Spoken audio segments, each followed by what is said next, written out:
Alright, we've got a little project going today where we're going to identify the different cuts of beef on an animal.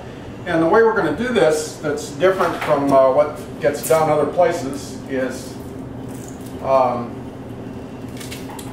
going to use a real lean animal.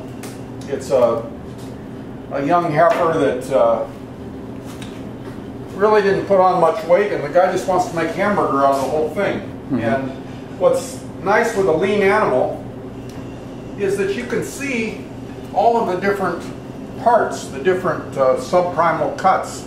They're real evident because there's no fat that's obscuring the vision. So anyway, we'll start with that. We're just going to look, before I even start taking the bones out of this thing. That's the other thing about this, is that there's not going to be any, I'm not going to cut anything up on the saw.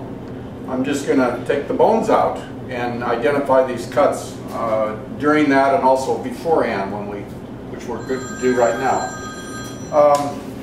Anyway, okay, got a little interruption there, but what we were getting at is, before I even start, I'm going to show you these different cuts on these two parts. This is a front quarter of the beef, and this is the hind quarter. And let's see, I believe this is the right side of the animal. And to start with, we'll work with this hind quarter. And there's some interesting parts on this. This side right here, there's a stamp on here that says not for sale. It's kind of blurry. And here, I'll give you just a few important ones. This little outline right here is for that's the sirloin tip.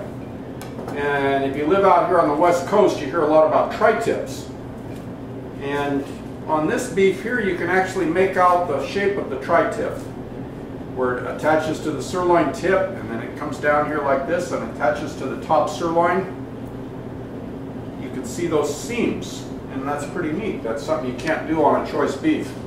And then on this round, that little section right there would be called the bottom round, leading into the rump roast. And then there's an eye of the round that comes right down through here. And then if you continue on further down here, there's not so many evident seams, but we have a top sirloin, that attaches to the tri-tip. And then below the top sirloin, we have the New York strip, which is, you get the New York strip there. And together with that is the filet mignon, which is underneath this piece of kidney fat here. So this whole thing would comprise a T-bone.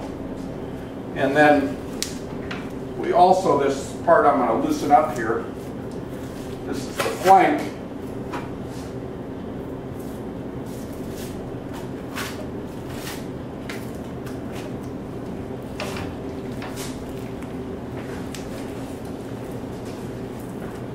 And I'm going to drop that down and then put it on the table so you can see it. This whole thing is called the flank, and in the midst of this flank is the flank steak. This stuff is all going to end up in hamburger because it's pretty low-grade beef, but you can still see these different things and where they come from. And this is the flank steak. Got a membrane on the outside of it that has to be pulled off, but underneath you have this beautiful flank steak. And then this part here, not here in America, but in,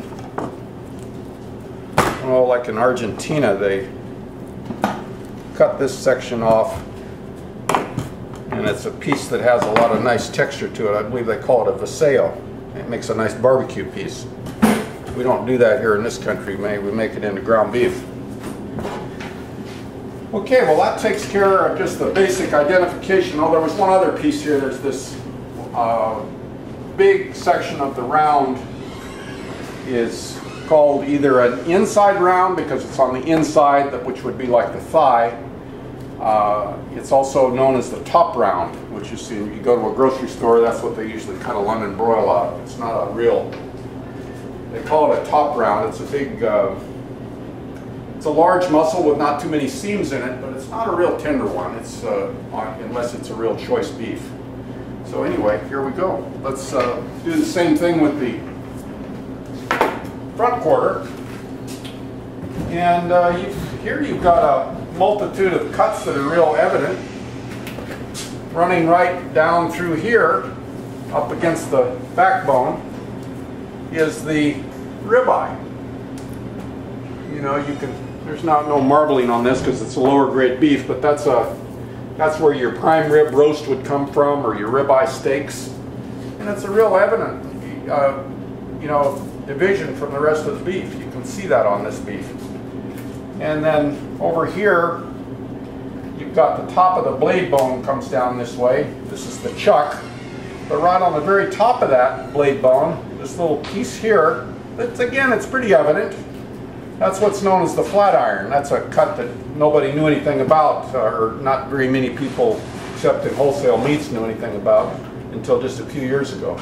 But that sits right on top of the blade section. And then this area here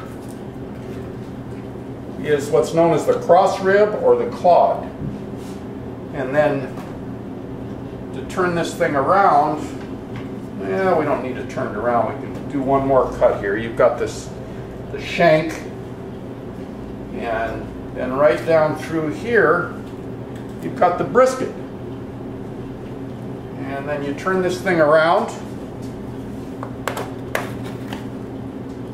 and there's a kind of an interesting cut here underneath the membrane that I'll pull down.